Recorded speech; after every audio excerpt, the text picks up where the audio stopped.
Hello friends, welcome back to Anvesha channel. आज हम लोग पढ़ेंगे शिक्षण अभिवृत्ति। ठीक है, ये जो टॉपिक है ये पेपर 1 का टॉपिक है। ठीक है, जो हमारा यूजीसी एनटीए नेट है, ठीक है, उसमें जो पेपर 1 है, ठीक है, उसी का ये फर्स्ट टॉपिक है। ठीक है, शिक्षण अभिवृत्ति। ठीक है, अगर आप यूजीसी नेट की तैयारी कर रहे हैं तो पेपर 1 के लिए मतलब आपको कहीं भी जाने की जरूरत नहीं है। ठीक है, इसी चैनल में आपको मतलब पेपर 1 का बहुत सारा टॉपिक का कंटेंट मिल जाएगा। ठीक है, तो हम लोग पेपर 1 के बहुत सारे मतलब टॉपिक को आज से देखेंगे। ठीक है, तो आज से मैं मतलब पेपर 1 का जो टॉपिक है, ठीक है, उसको भी कवर करने की कोशिश करूंगी। ठीक है, और जो हमारा मेन पेपर है हिंदी, ठीक है, तो उसका भी मतलब टॉपिक हम लोग देखेंगे। ठीक है, तो और साथ ही साथ पेपर 1 की जो टॉपिक्स हैं, ठीक है, उसको भी हम लोग पढ़ेंगे। ठीक है, और आप लोग को मतलब कहीं और जाने की जरूरत नहीं है पेपर 1 के लिए। ठीक है, इसी चैनल में आपको बहुत सारा कुछ मिल जाएगा। ठीक है, तो चलिए आज हम लोग पढ़ना स्टार्ट करते हैं इस टॉपिक को, जो यूनिट 1 से ही है। तो ये काफी इंपॉर्टेंट टॉपिक है, शिक्षण अभिवृत्ति। तो चलिए हम लोग पढ़ना स्टार्ट करते हैं। देखिए, शिक्षण अभिवृत्ति। ठीक है, अगर हम लोग शिक्षण को देखते हैं, शिक्षण को क्या बोलते हैं? टीचिंग। ठीक है, तो शिक्षण का क्या अर्थ होता है? देखिए, शिक्षण शब्द की व्युत्पत्ति शिक्ष धातु से हुई है। ठीक है, व्युत्पत्ति मतलब क्या होता है? उत्पत्ति। ठीक है, तो जो शिक्षण शब्द की उत्पत्ति शिक्ष धातु से हुई है। ठीक है, जिसका शाब्दिक अर्थ होता है सीख देना या सिखा देना। ठीक है, तो जिसका शाब्दिक अर्थ क्या होता है? सिखाना। ठीक है, सीख देना या फिर सिखा देना। ठीक है, आगे देखिए, यह एक सामाजिक प्रक्रिया है। ठीक है, तो यह क्या है? एक सामाजिक प्रक्रिया है। ठीक है, जिसमें शिक्षक विद्यार्थी को नए ज्ञान देकर शिक्षित करता है। ठीक है, तो यह एक सामाजिक प्रक्रिया है और इसमें शिक्षक विद्यार्थी को नए ज्ञान देकर उसको शिक्षित करता है। ठीक है, उसे सिखलाता है। ठीक है, अब हम लोग देखते हैं शिक्षण की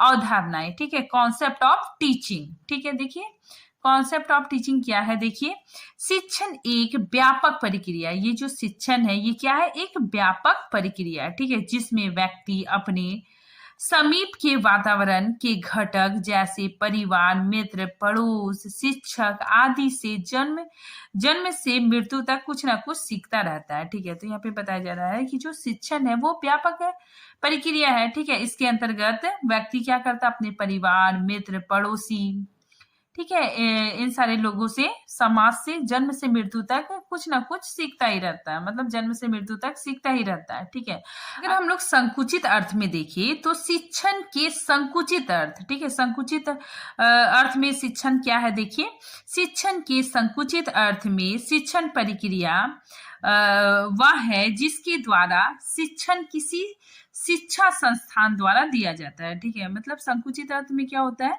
संकुचित अर्थ में जो शिक्षा होता है, ठीक है, वो किसी शिक्षा संस्थान द्वारा दिया जाता है। ठीक है, जैसे स्कूल, कॉलेज, यूनिवर्सिटी, ठीक है, वहां से जो शिक्षण लिया जाता है वही क्या होता है?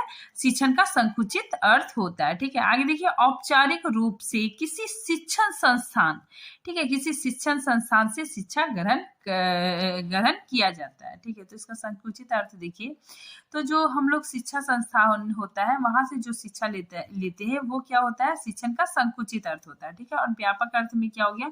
व्यापक प्रक्रिया, शिक्षण का व्यापक प्रक्रिया हो गया कि इसमें परिवार, मित्र, पड़ोसी, ठीक है, इन सब चीजों से जन्म से मृत्यु तक सीखते हैं, वो क्या है? शिक्षण का व्यापक प्रक्रिया। ठीक है, और संकुचित अर्थ क्या हो गया? जो हम लोग शिक्षण संस्थान से सीखते हैं। ठीक है, स्कूल, कॉलेज, यूनिवर्सिटी, यहाँ से जो सीखते हैं। ठीक है, आगे देखिए, अब हम लोग देखेंगे शिक्षण की परिभाषाएं। ठीक है, देखिए, शिक्षण के द्वारा ही शिक्षार्थी नवीन ज्ञान का अर्जन करता है। ठीक है, इस संदर्भ में विद्वानों ने निम्नलिखित परिभाषाएं दी है। ठीक है, तो बहुत सारे विद्वानों ने बहुत परिभाषाएं दी है। ठीक है, निम्नलिखित परिभाषाएं दी है। ठीक है, तो अब हम लोग महत्वपूर्ण परिभाषाओं को देखेंगे।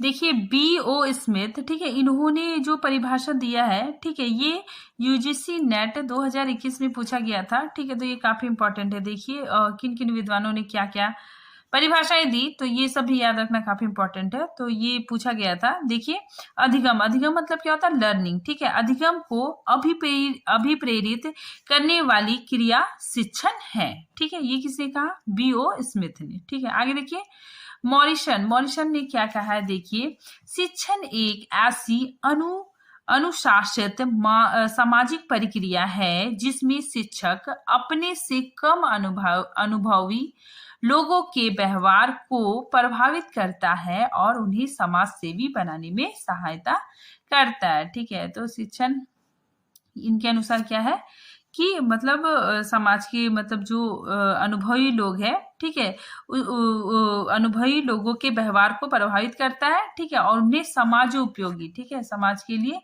उपयोगी बनाने में सहायता करता है, ठीक है। अब देखिए शिक्षण के चर या फिर धुर, ठीक है, तो ये काफी इंपॉर्टेंट है, ठीक है, कि शिक्षण के कितने चर होते हैं, 3 चर होते हैं। कौन कौन, शिक्षक, छात्र और पाठ्यक्रम, ठीक है। मतलब ये तीनों के बिना, मतलब इसमें अगर एक चीज भी मतलब मिसिंग होगा तो शिक्षण प्रक्रिया पूरी नहीं होगी, ठीक है।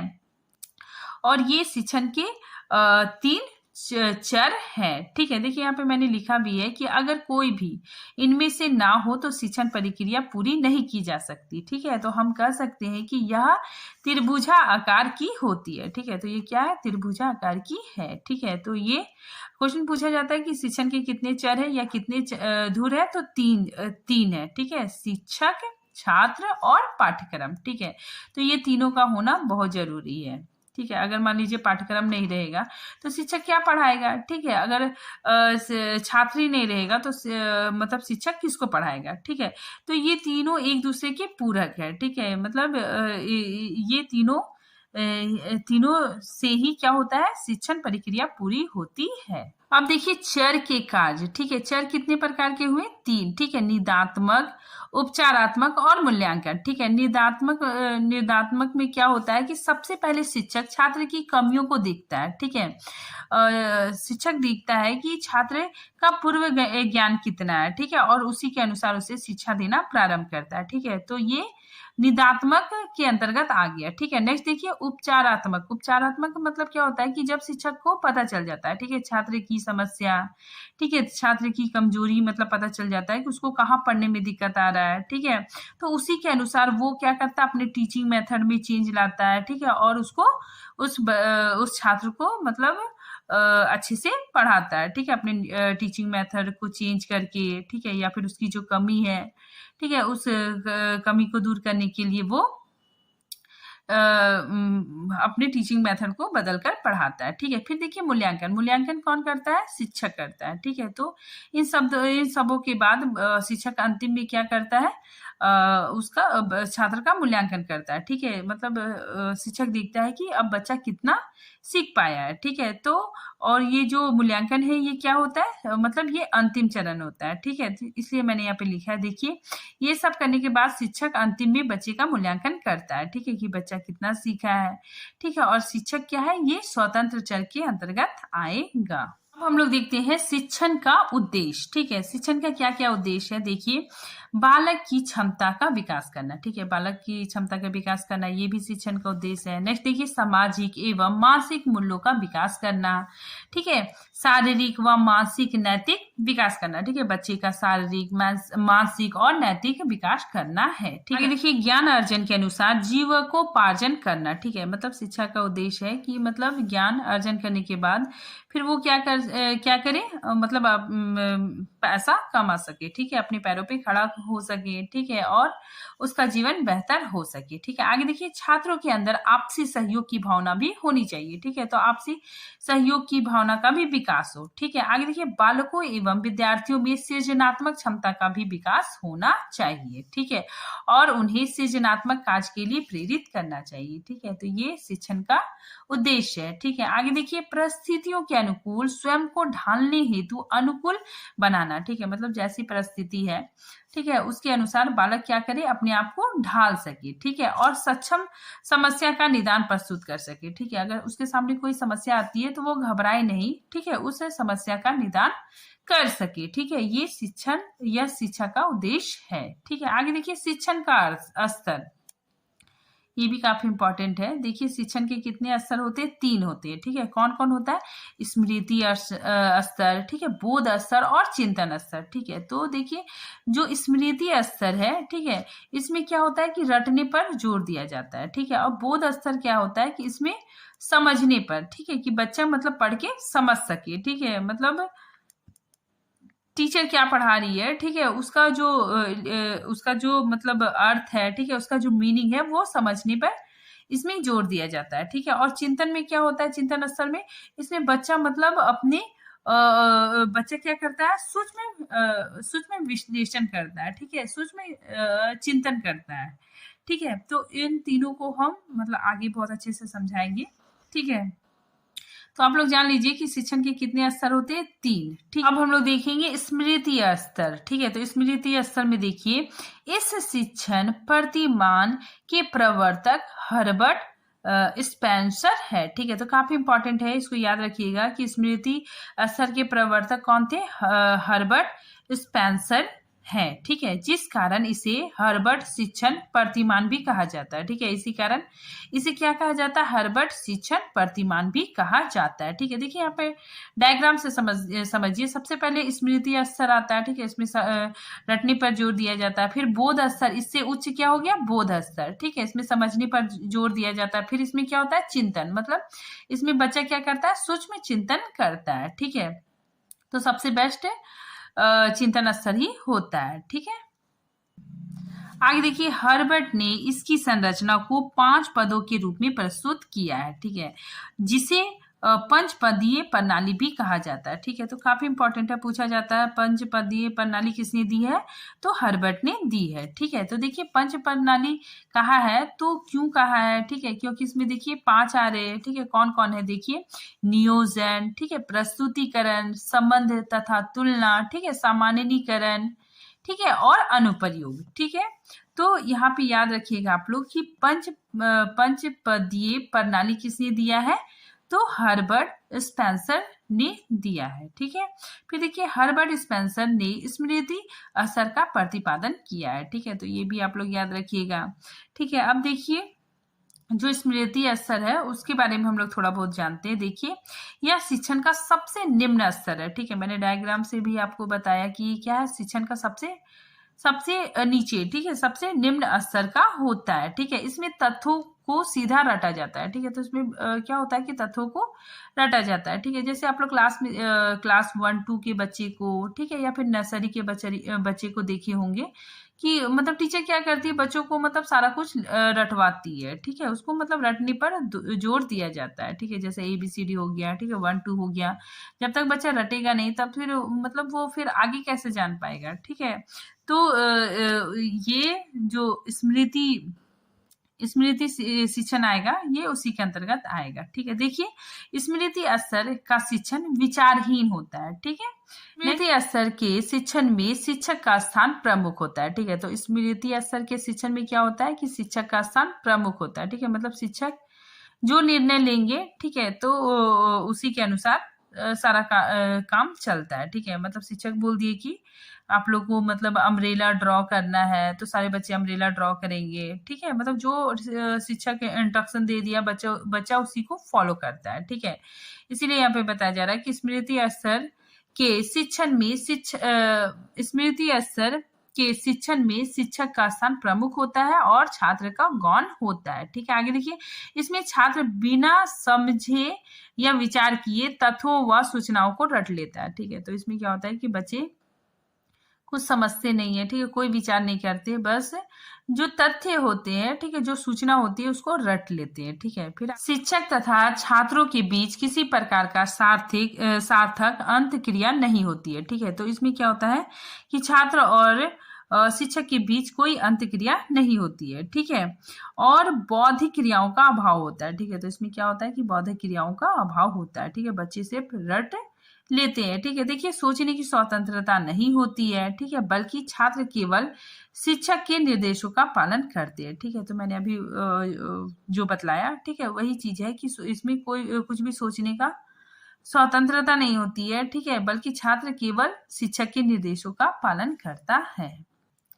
आगे देखिए, इस प्रकार के शिक्षण में व्याख्यान, ठीक है, व्याख्यान मतलब लेक्चर, ठीक है, प्रदर्शन व पुस्तक पाठन विधियों का प्रयोग किया जाता है। ठीक है, तो इसमें क्या होता है कि शिक्षक आके मतलब जो कुछ भी स्टोरी मतलब पढ़ा दिए, ठीक है, कुछ भी लेक्चर दे दिए, ठीक है, तो और फिर प्रदर्शन, प्रदर्शन मतलब क्या हुआ कि ताजमहल या फिर लाल किला या फिर घोड़ा का फोटो दिखा दिए, ठीक है, पिक्चर दिखा दिए, तो बच्चे उस चीज को रट लेते हैं। ठीक है, और पुस्तक पठन विधि का भी प्रयोग किया जाता है। ठीक है, तो इसमें भी मतलब शिक्षक क्या करती है कि पुस्तक पढ़ाती है। ठीक है, तो उससे भी बच्चे बहुत कुछ मतलब रट लेते हैं। ठीक है, आगे देखिए, मनोविज्ञान की दृष्टि से इस स्तर का अधिगम सबसे कम प्रभावी होता है। ठीक है, तो मनोविज्ञान की दृष्टि से देखिए तो यह शिक्षण क्या होता है, सबसे कम प्रभावशाली होता है। ठीक है, नेक्स्ट देखते हैं अब हम लोग अवबोध या फिर बोध स्तर। ठीक है, अंडरस्टैंडिंग लेवल।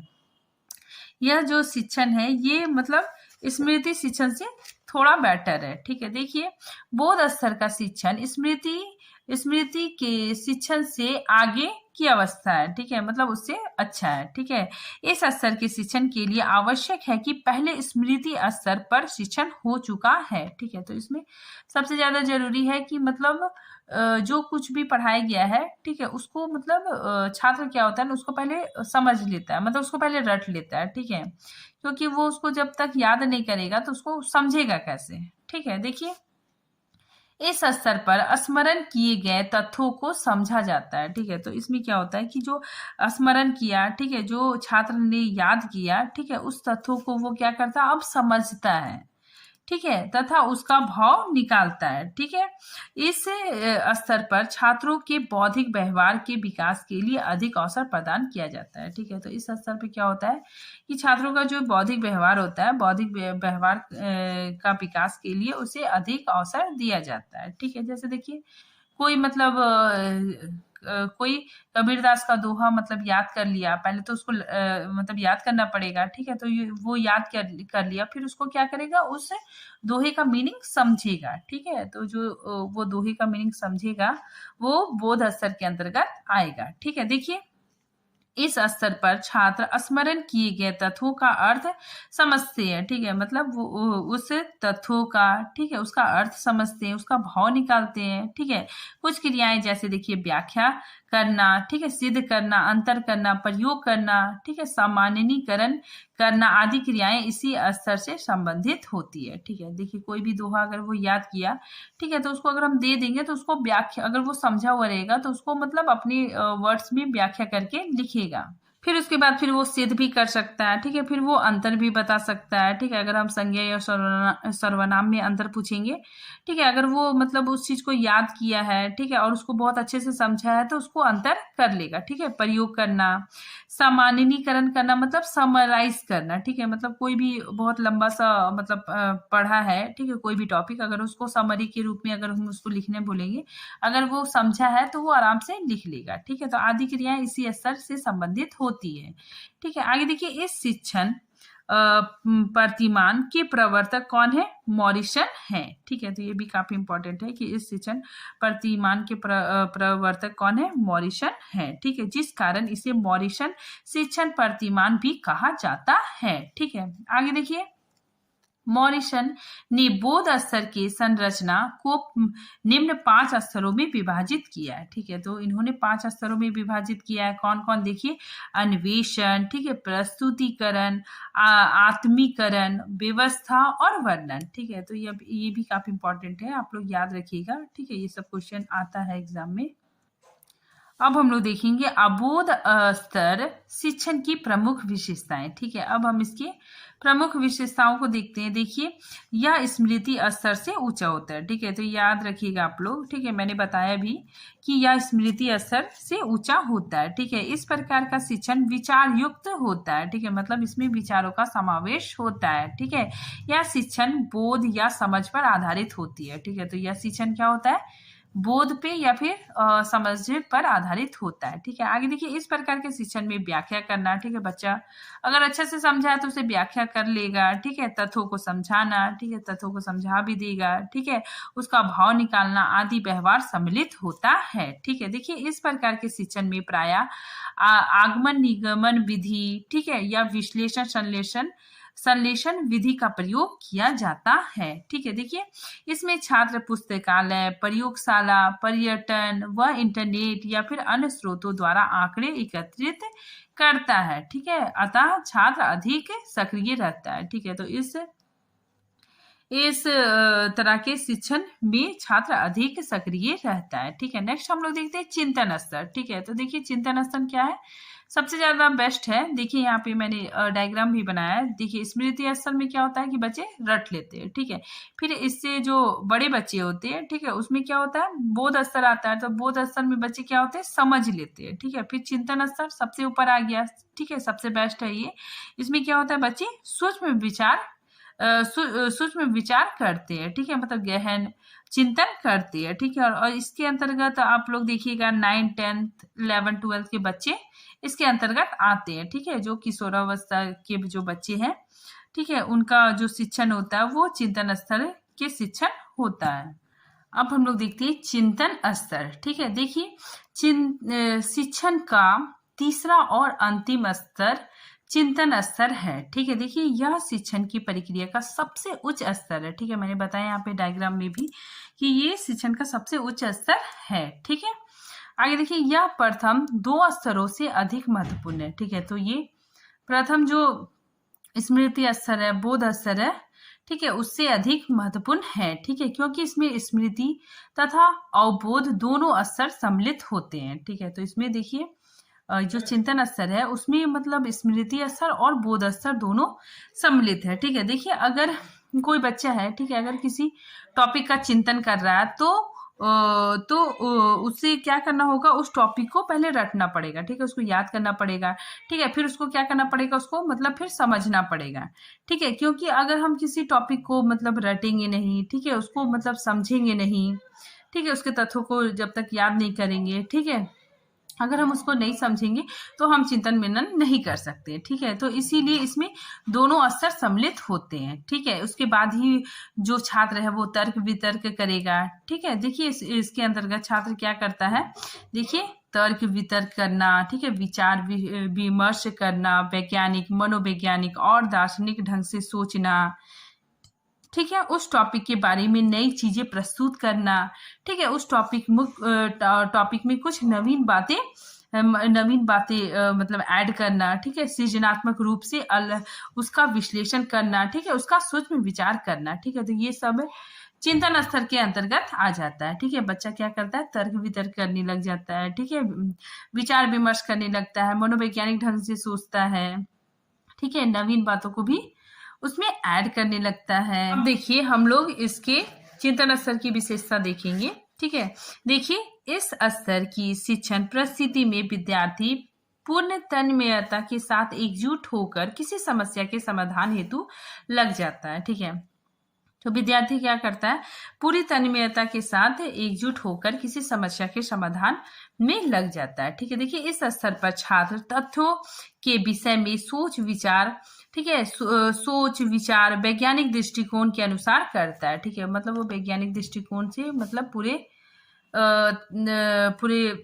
टॉपिक को अच्छे से समझता है। ठीक है, आगे देखिए इस स्तर पर छात्र किसी तथ्य का विश्लेषण करते हैं। ठीक है, उससे संबंधित समस्याओं का समाधान करते हैं। ठीक है, तो उससे संबंधित समस्याओं का समाधान करते हैं। ठीक है, उससे संबंधित नवीन बिंदुओं का खोज करते हैं। ठीक है, देखिए इस स्तर पर छात्र चिंतन करना, ठीक है, तार्किक विवेचना करना, ठीक है, निष्कर्ष निकालना, समस्या समाधान करना, विश्लेषण करना, संश्लेषण करना, ठीक है, आलोचनात्मक व मौलिक चिंतन करना, ठीक है, ये सारी क्रियाएं आएंगी।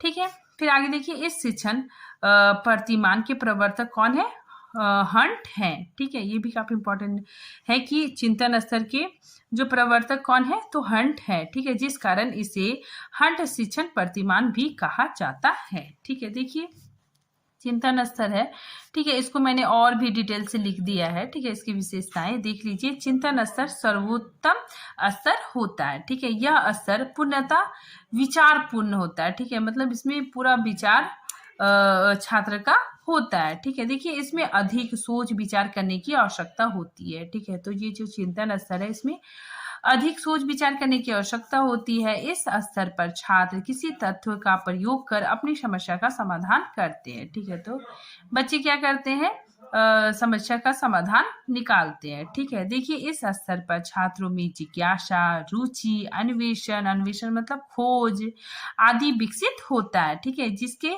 द्वारा वे समस्याओं का वैज्ञानिक समाधान ढूंढ पाने में सफल होते हैं। ठीक है, आगे देखिए, इस स्तर के शिक्षण को पाठ्यक्रम